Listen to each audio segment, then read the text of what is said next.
Hey y'all, it's Caitlin, and I'm finally doing the Let's Talk Comics for this month. So for this month, I decided to take a half break from DC. Just a half break. Because it's a collaboration between DC and Dark Horse Comics, and it is Wonder Woman and Conan. But Wonder Woman and Conan released December of 2017, I believe, and it was a 6-part miniseries. I know I've been doing a lot of miniseries and comics that have already been, discontinued or canceled. But I think that's kind of the best way to go, unless I'm doing stuff that I'm, like, ongoing comics now. But to get people into comics, I feel like that's the best way to do, is do something that's ended so that they can, like, binge read it and see if they like it or not. But, so yeah, I'll probably keep on sticking to comics like that. Eventually we might get to the ongoing stuff, but right now I'm just doing the past stuff, in case anyone was wondering. And by the way, last month on the Gotham City Garage, I've actually had a couple people saying that they actually found the comics and was reading them. So that absolutely made my day. So I'm not forcing any of you guys to get this, but if any of you guys do, please message me on Instagram or even comment here on YouTube. It would make my day to know that you're at least interested in this. So it really does. But anyway, so Wonder Woman and Conan, two warriors. They're very, very elite warriors, two of the best known warriors in their respective realms. And this was written by Gail Simone, who again is my favorite comic writer of all time. Anything she writes, I'll pretty much read. And right off the bat, don't think that this is Wonder Woman as you see her in the current comics in DC. This is a completely different universe. This is not the Wonder Woman we've seen previously. It is, but just don't think it goes along with the storylines of DC. Okay, let me put it that way. So, this is gonna be very, very brief and kind of more vague. I'm just gonna really talk about the beginning, and then just say a few generic things about the comic itself. Because when you have a 6-part miniseries, there's not too much you can say without spoiling everything. So anyway, the story begins with Conan saving a man's life. And the man takes him to the nearby village where he promises Conan payment for pretty much saving his life. When Conan gets there with the guy, he finds that there is a coliseum where people are pretty much forced to fight. People who have been captured by the Emperor forced to fight, and that's kind of why Conan has been lured there in the first place. But Conan is watching a fight begin to happen, and there is a woman that is being brought out to fight. And as soon as Conan sees her, he recognizes her, or at least he thinks he does. Now, to the readers, we all know this woman to be Diana, Wonder Woman. But when he sees her, he thinks of a young girl named Yana. Yana was a kid when she and Conan first met. They were both kids. They were about 11, 12 probably. And her tribe came through Conan's village. They met, they kind of had a bit of a crush on each other, and they kind of decided to run away from their respective groups together. And along the way, Yana presumably falls to her death. I'll put it that way, make it as vague as possible for you guys. And Conan has never forgotten that moment of seeing a friend that he cared about, one of his first friends that he ever cared about, falling again to her death. That's always kind of haunted him a little bit. And when he sees Diana, this full-grown woman is remarkably similar to the girl he's known when he was a kid. So he goes into the arena, presumably to, rescue her. And they end up having to be ordered to fight one another. They both refuse, especially Conan, because, again, he thinks it's the girl that he's known when he was a kid.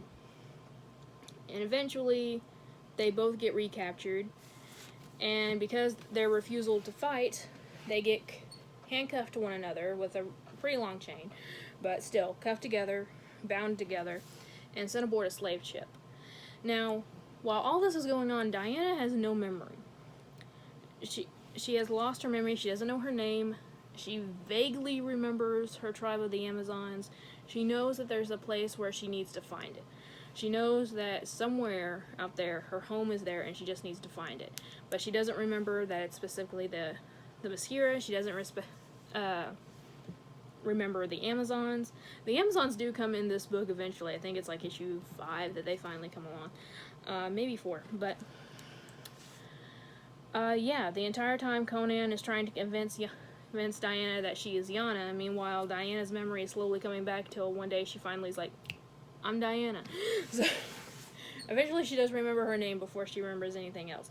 But Conan is still stuck on the idea that this is Yana. And when we learn stuff about Yana, you kind of want to think that this could be her. They somehow were the same person. And you find out the true answer at the end of the story. But through it all, Conan is trying desperately again to make Diana believe that she is Yana, to get her to remember that she is Yana. Meanwhile, Diana is giving him the cold shoulder a lot of the times, and while they're traveling together, trying to, Diana trying to figure out where her memory went, who she is, Conan's pretty much along for the ride again.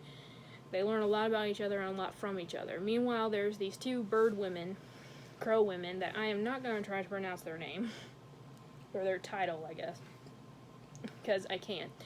But they want nothing more than to get these 2 to kill each other. They want these 2 to kill each other and to pretty much feed off the energy of them killing each other. So needless to say, they're very nasty people. They're sisters, and they have the ability to shapeshift. They have a lot of magic, they have a lot of power, and they break the 4th wall occasionally, which is always fun to see in comics, or anything, really. So, I know that's super vague about this entire story. I will say one thing about the ending. In the end, Diana gives something to Conan that you would never think that Diana would ever give to anyone. And I love that they did that in this series, because it really shows that this probably isn't the Diana that we know from the DC storylines, but also that she is truly Diana. She is truly Wonder Woman, because she has that kind of a heart to give something that important to Conan. More or less just for him to remember her by. But, I will say one thing about this comic. And I think most people who've read this comic agree. It's a good read. Is it the best thing that Gail Simone has ever written? No. It's one of those stories that you can get, to unwind at night. There's definitely some action, there's definitely some drama, but it's something, it won't get you bored, but it won't pump you full of adrenaline either. So it's a good middle story. Is this something that should have been continued onto a full series? Absolutely not. Crossovers just don't happen like that usually, but I think this was a good story for what it was. It ended perfectly, I believe, and it was just an all-around fun story to see these 2 worlds kind of collide like that. So, and I honestly hoping that we get to see more, maybe a Wonder Woman and Sonja in the future, because that would be really, really awesome. And also, she doesn't look like this, by the way. Don't think you're going to open this and see Wonder Woman in full costume, at least not soon. So, they just put that there for the cover. But, it's a good story. The first issue itself is a bit slow, but it picks up. And again, it's not something that's going to completely floor you, but it is something that's going to entertain you for a bit. So I would definitely recommend it again. Now there are some other Conan crossovers, there's plenty of Conan and Sonja, which that shouldn't surprise anyone, but there's also Sonja and Tarzan, which again was a Gail Simone, and we might get to that one again in a Let's Talk Comics, but if you enjoyed this one, I would say you'd probably enjoy the Tarzan one, maybe even a little bit more. Just letting you know that it's out there in case you read this and you like it and you're interested in more. It says it's rated teen plus. I would agree. I would say 14-ish. This is, honestly, I would say there's violence in this. There's slavery in this. But again, I'm someone who believes that you can give a 10, 12-year-old a violent video game and it won't scar them for life. But it just depends on the kid, So, if you have a 12-year-old that's into this stuff, I say it'd be safe for them. But That's just me as a non-parent talking. But anyway, the next one that I do, I don't know if I'm thinking about asking someone to do it for next month, but the next one that I do, if I don't change my mind, the next one is going to be very adult themed. Not necessarily a porno. It does have some porn elements to it, but not a porno, but definitely some very dark, more adult themes. So just know that going into the next one that I have, unless I change my mind, and I'll put rating for it in the title. So anyway, again, let me know if you guys are interested in this, if you're gonna check it out. Like always, I will leave a link in the description box below where you can buy a hard copy of it. If you guys want to go with digital, by all means do. I'm just someone who supports local comics. Like, I read digital comics. Cherie just sent me a link to the one that she uses for digital comics, but most of the time I'll go out and support my local comic shop and buy the physical stuff, because just like any small businesses, they need support too. So anyway, guys, thank you so much for watching, and remember, like always, it's a community, not a competition, and I'll see y'all later. Bye.